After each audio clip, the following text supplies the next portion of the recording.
Boa noite, o Conexão Porto Indústria desta sexta-feira está começando e o setor portuário apresentou um crescimento de 5,2% no primeiro trimestre do ano, segundo os dados do Estatístico Aquaviário da Agência Nacional de Transportes Aquaviários, a ANTAQ. Este aumento foi puxado principalmente por cargas em contêineres e granéis sólidos. Durante os 3 primeiros meses de 2024, foram movimentados 302,9 milhões de toneladas de cargas. No mesmo período de 2023, a movimentação havia atingido 287,9 milhões de toneladas. Entre os destaques estão o minério de ferro, mais 13,95%, e o açúcar, mais 83,08%. Em março, a movimentação atingiu 104,1 milhões de toneladas, uma queda de 3,68% frente ao mesmo período de 2023. Em relação às cargas containerizadas, a movimentação do trimestre atingiu 34,1 milhões de toneladas, um aumento de 20,3% em comparação com o mesmo período do ano passado, representando 3,1 milhões TEUs. Deste total, 23,2 milhões de toneladas foram movimentadas em longo curso e 10,5 milhões por cabotagem. Os granéis sólidos, que representam 57,7% do total de tudo que é movimentado, apresentaram um crescimento de 6,43% frente aos primeiros 3 meses de 2023. Foram 174,6 milhões de toneladas registradas de janeiro a março deste ano. Já os granéis líquidos e cargas gerais movimentaram 79,9 milhões de toneladas, menos 0,46%, e 14,3 milhões de toneladas, menos 6,4% durante o trimestre. A movimentação de cargas de longo curso foi de 210,1 milhões de toneladas nos 3 primeiros meses de 2024, apresentando um crescimento de 7,32% em comparação com o mesmo período do ano passado. A cabotagem apresentou uma alta de 2,98% em comparação com o mesmo período do ano passado, atingindo uma movimentação de 72,7 milhões de toneladas. Já a cabotagem de contêineres cresceu 25,6% em comparação com o primeiro trimestre de 2023.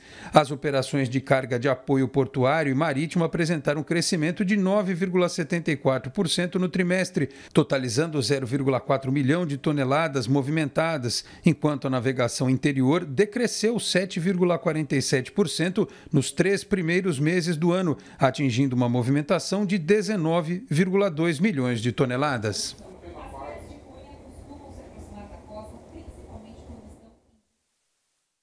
Do eVTOL em escala real, enquanto continua a produção da aeronave na planta do Brasil, em Taubaté. A empresa informa que está avançando significativamente na montagem do primeiro protótipo do eVTOL, com previsão para finalizar a produção e iniciar os voos. A EVE se destaca por ter nascido a partir da Embraer X, aceleradora de negócios e inovação da Embraer. Essa ligação permite que a EVE utilize a vasta experiência de mais de 50 anos de Embraer em desenvolvimento, design e certificação das aeronaves para aprimorar o próprio eVTOL. O eVTOL da EVE utiliza uma configuração de decolagem e cruzeiro com rotores dedicados para o voo vertical e asas fixas para voar em cruzeiro, sem a necessidade de componentes para a transição durante o voo. O conceito mais recente inclui um propulsor elétrico aumentado por motores elétricos duplos que proporcionam redundância de propulsão, garantindo desempenho e segurança. A empresa iniciou a montagem do primeiro protótipo do eVTOL em escala real, que dará sequência à campanha de testes. A aeronave deve entrar em serviço em 2026. E o vice-governador de São Paulo, Felício Ramute, recebeu nesta quinta-feira 3 empresas da Itália interessadas em investir no setor ferroviário do estado de São Paulo. Ele apresentou as oportunidades de concessões, leilões e parcerias público-privadas que fazem parte da agenda do governo de São Paulo, destacando os projetos como o trem Intercidades de Sorocaba, que já está em estudo, as concessões das linhas 11, 12 e 13 da CPTM e as expansões das linhas do metrô de São Paulo. Também apresentou o projeto do túnel imerso que ligará as cidades de Santos e Guarujá e falou sobre o interesse do governo em modernizar as 8 travessias litorâneas do estado de São Paulo.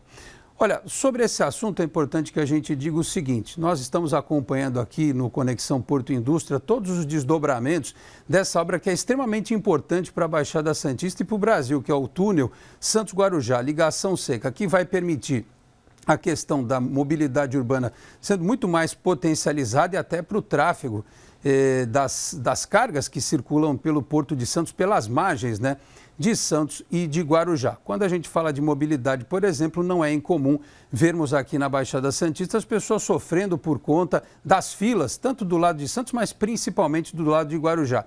E quando o vice-governador recebe estes empresários italianos e fala em modernização das travessias litorâneas, é importante que a gente fique atento, porque uma travessia do jeito que está hoje não pode continuar. Ela sendo modernizada é a prova de que, pelo menos, o usuário do sistema vai ter um pouco mais de tranquilidade enquanto a obra do túnel acontece. A autoridade portuária prevê que ela comece em 2025 e ela vai demorar pelo menos de 3 a 4 anos para ser concluída, talvez até mais. Nesse período, o usuário não pode ficar à mercê dos problemas constantes que acontecem nas travessias litorâneas. Santos-Guarujá, na época das festas, especialmente no litoral norte, também tem muito problema.